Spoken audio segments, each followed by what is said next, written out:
This is Southern Cross News with Rachel Williams. Good evening, everyone. Tasmania Police has seized $250,000 worth of ecstasy in a large-scale drug operation. Several people are now facing drug distribution and possible trafficking charges as part of the targeted nationwide sting. This is the moment police storm a property in Devonport. Police! Search warrant! Officers carrying out one of 5 targeted drug raids as part of Operation Vitreous, a collaborated sting involving state, federal and border force police. Police! Search warrant! All those law enforcement agencies across Australia who are charged with the responsibility for detecting, disrupting and deterring criminal elements from importing or distributing ice or methamphetamine. Dozens of specialised officers screening around 760 passengers on the Spirit of Tasmania. Northwest cargo ships also scoured, magic mushrooms discovered in shoes, cannabis in plastic bags, cocaine located in dental products, drug detector dogs assisting in the effort, the largest drug bust found in the mail. There were 2 notable quantities of MDMA or ecstasy tablets, one of which was valued at a street value of $250,000 or approximately 3,000 tablets. A week of intense police monitoring at all travel ports, bomb detection capabilities deployed in airports in an effort to halt national and international drug trafficking. There was also seizure of 2 firearms. It was a replica military firearm and also a rifle with a scope. Seizure of $5,000 worth of cash. 4 people have been charged with selling, several with minor drug offences, while investigations continue into 2 serious trafficking matters. Police say while there was no focus on outlaw motorcycle gangs, they were identified as part of the sting. Further charges may be laid as the investigations continue. Jacqueline Robson, Southern Cross News. A popular pub at the Ben Lomond ski field has burnt to the ground only weeks before it was due to reopen following renovations. Firefighters still don't know what started the blaze, with visitors to Ben Lomond now left without a licensed venue for the upcoming ski season. A pub with a rich history reduced to rubble. A devastating blow for the hotel's owner, who saw the fire unfold around 10:30 last night. A lack of reticulated water at the remote location hindered efforts to put out the blaze. It was approximately 3 hours before they could get on top of the fire. By then, it was gone. The Alpine Hotel was Ben Lomond's only licensed venue and was due to reopen in July after extensive renovations. A neighbouring shelter with the site's only public toilets was also destroyed. The damage bill is estimated at $1 million. Thankfully, no one was injured in the blaze, but it comes at a bad time for the business, right on the eve of the busy ski season. The timing of this fire for the owners has been particularly devastating. Generations of Tasmanians have passed through the pub, which was previously known as the Creek Inn. It will be business as usual for other operators on the ski field this season. We'll have the cafe and the hot food still for sale, and also the buses will be running as normal. The Tasmania Fire Service says asbestos from the building has been safely contained. Investigators are still trying to determine what caused the blaze. Tom Johnson, Southern Cross News. A Lotta man who shot his neighbour in the head during a heated dispute in 2016 has been sentenced to 19 years behind bars. The court heard today that while the shooting was a moment of built-up frustration for Kerry Bilson, it couldn't excuse the fact that a life was taken. The family of Dean Peterman Chandon sat visibly upset here in the Launceston Supreme Court this morning as a sentence of 19 years for convicted murderer Kerry Bilson was read out. Mr Bilson was found guilty by a jury last year of killing the 47-year-old by shooting him in the head with a shotgun slug from around 30 metres away. The court heard the incident had stemmed from months of disputes over land boundaries, and in the moment Mr Bilson had momentarily lost control and was highly agitated. Mr Bilston's defence told the court that he had intended to aim above the victim's head and believed he was aiming away from him, but this was rejected by the prosecution, who said the deceased laughed at him, so he shot him. In sentencing, Justice Robert Pearce told the court that he believed Mr Bilson had no prior intent to kill before the shot was fired and that he lost control, but despite this, a life was lost. Mr Bilson will be eligible to apply for parole after serving at least 10 years in jail, with his prior time served since 2016 taken into account. Jessica Moran, Southern Cross News. A 24-year-old woman has been found guilty of a stabbing attack in Moona 2 years ago. Brianna Lumley pleaded not guilty to wounding another woman with a pair of scissors at a unit on Wendell Court in 2016. The prosecution argued she was motivated by an offensive Facebook post causing serious neck injuries to the victim. She was also charged with assault on a second woman at the property, but was found not guilty of that charge. Ms Lumley was remanded in custody to reappear in June.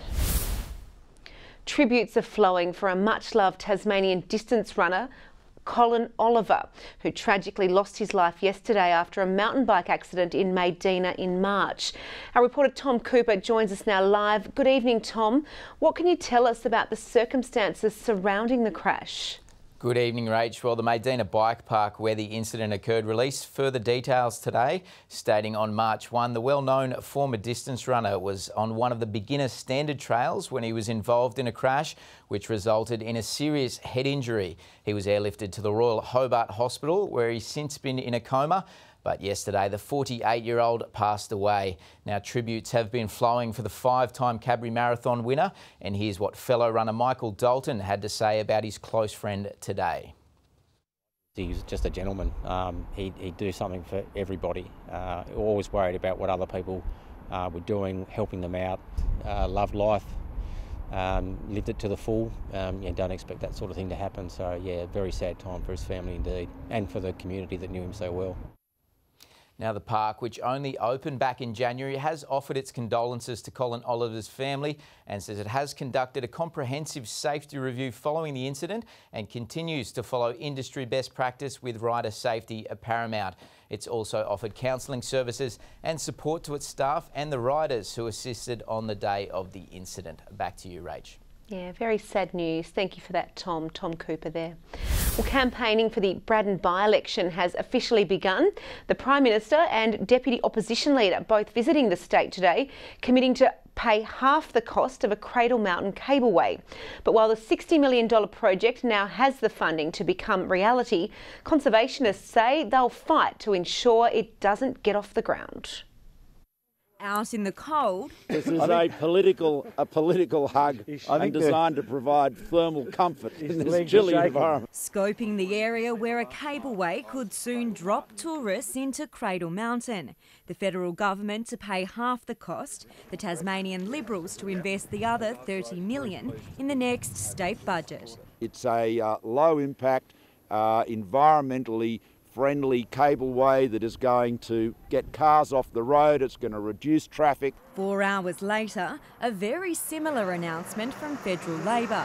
Yes, we're pleased that the Liberals have followed us, and I'm delighted to be able to say today that we will increase our commitment from $15 million to the full $30 million.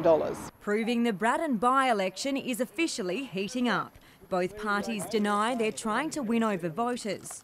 No, we're here committed to making sure that there are jobs in the north and the northwest. Look, what we're doing is ensuring that we create more jobs and stronger economic growth here in Tasmania.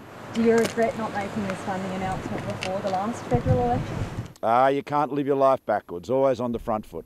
The cableway forms part of a major $160 million revamp of infrastructure on the mountain, which will include a new visitors centre. The cableway will run through here, linking the visitor centre with Dove Lake. 150 construction jobs are expected to be created, but exactly when work will begin remains unclear. And the proposal is already being criticised. What we've got is both Will Hodgman and Malcolm Turnbull throwing public money at privatising infrastructure inside national parks. And the Greens aren't going to have a bar of this. Quite likely there'll be some who want to see Tasmania stand still, but we as a government have been prepared to embrace the fact that our wilderness areas are one of the things that not only is important to us, but also to the people who come here. Monica Dadson at Southern Cross News.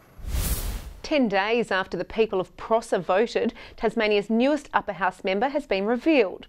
The election result also marked an important milestone for the state's parliament. Close to home, but not quite in her electorate. Jane Howlett has been elected to the upper house seat of Prosser, but will not live in the area. The Battery Point resident last night won the new East Coast seat after securing 52% of votes. I've grown up in the electorate. I've spent the majority of my life educated there. I got married there. I've had businesses there. It's certainly not an issue. The latest election result also brought with it an important milestone for Tasmanian Parliament, with women now holding half of all seats.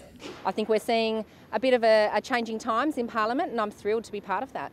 While the traditionally independent upper house will consist of 2 Liberal, 4 Labor and 9 independent members, but an additional Liberal member is not expected to have a large impact on the balance of the House.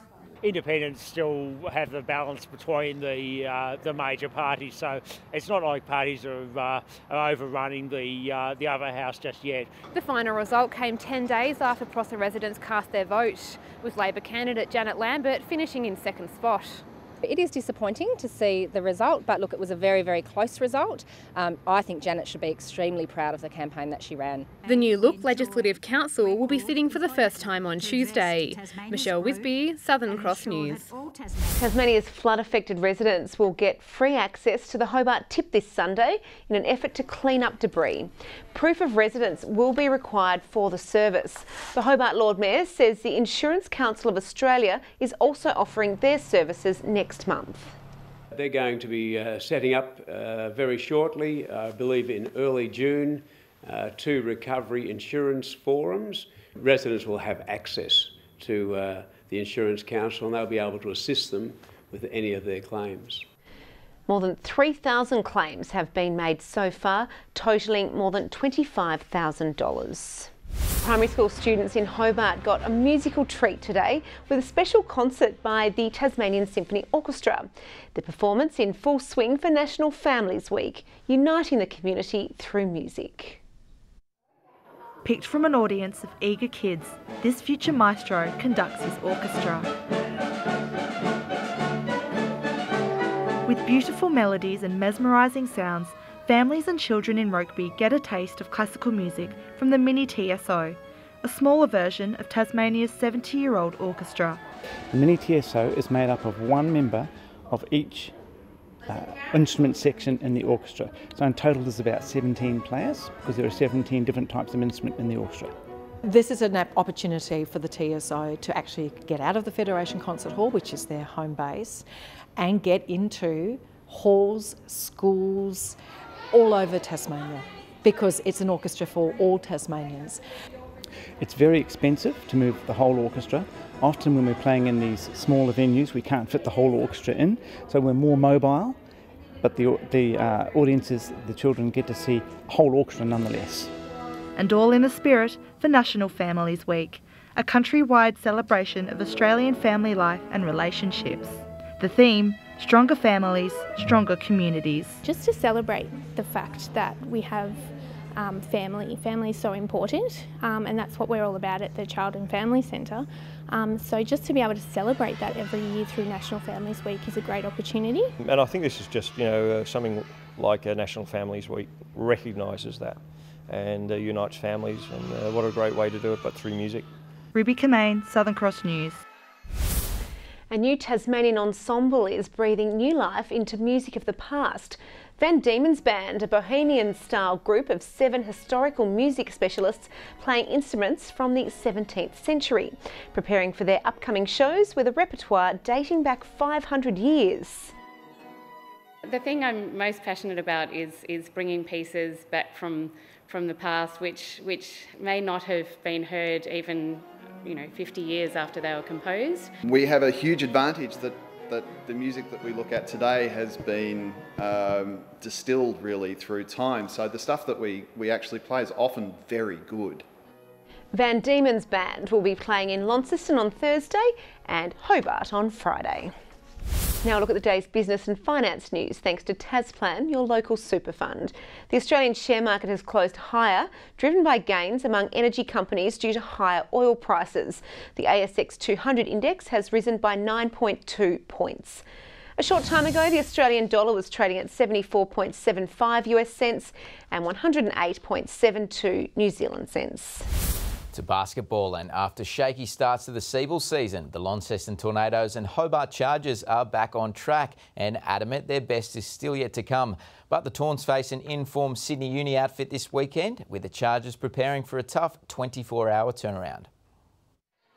Putting the competition on notice, the Tawns backed up Friday night's win at home against Frankston by travelling to Albury the very next day and easily accounting for the Bandits. Being able to go up to Albury and score 115 points, which was actually a Siebel record for the women.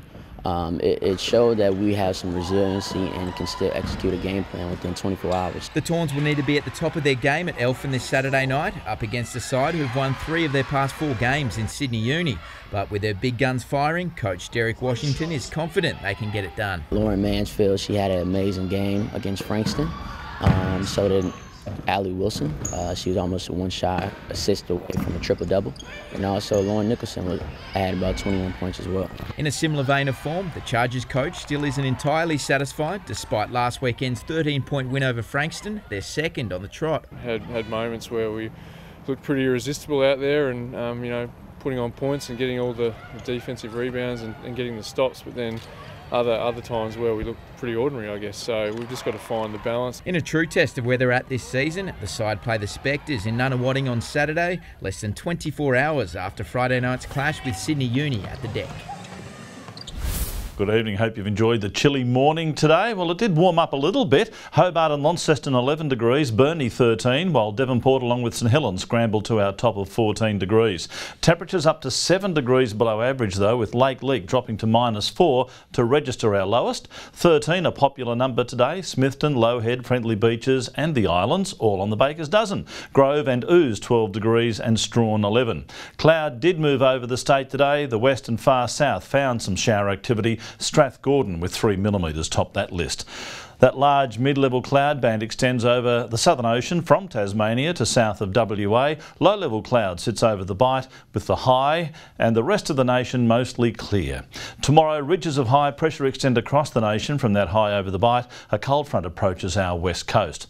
Winds west to southwesterly at 20 to 30 knots. Slightly lighter over the east and inland. Swells to 5 metres in western and southern waters. Strong wind warning from Tasman Island around most of the coastline to St Helens Point. Into tomorrow we go, and showers easing from Hobart, 14 the top, 13 the high for Cygnet, showers for New Norfolk and 14 degrees. Launceston, cloudy and 15, a top of 15 also for Devonport and 13 for Campbelltown. Bit of cloud over the central north and north. A shower or 2 in the northwest though, Burnie 14 degrees, Strawn showery 13 and 14 for Smithton. While for the east, St Helens a possible shower and 16 degrees, 15 for Swansea and Fingal. On Friday, showers over the west, south and Bass Strait Islands, mostly fine for the remainder after an early shower over the east. Cold southwesterlies on Saturday will bring a shower to the west and also the far south, and similar weather for Sunday with more west to southwesterlies locally fresh and gusty. Mostly sunny in Perth tomorrow and 25 degrees. Cloudy in Adelaide, a possible shower in Melbourne, sunny in Canberra and Sydney, partly cloudy in Brisbane and 23. And Rachel, the cloudy conditions continue here as well. Wonderful. Thanks, Murph. That's your news for now. Good night.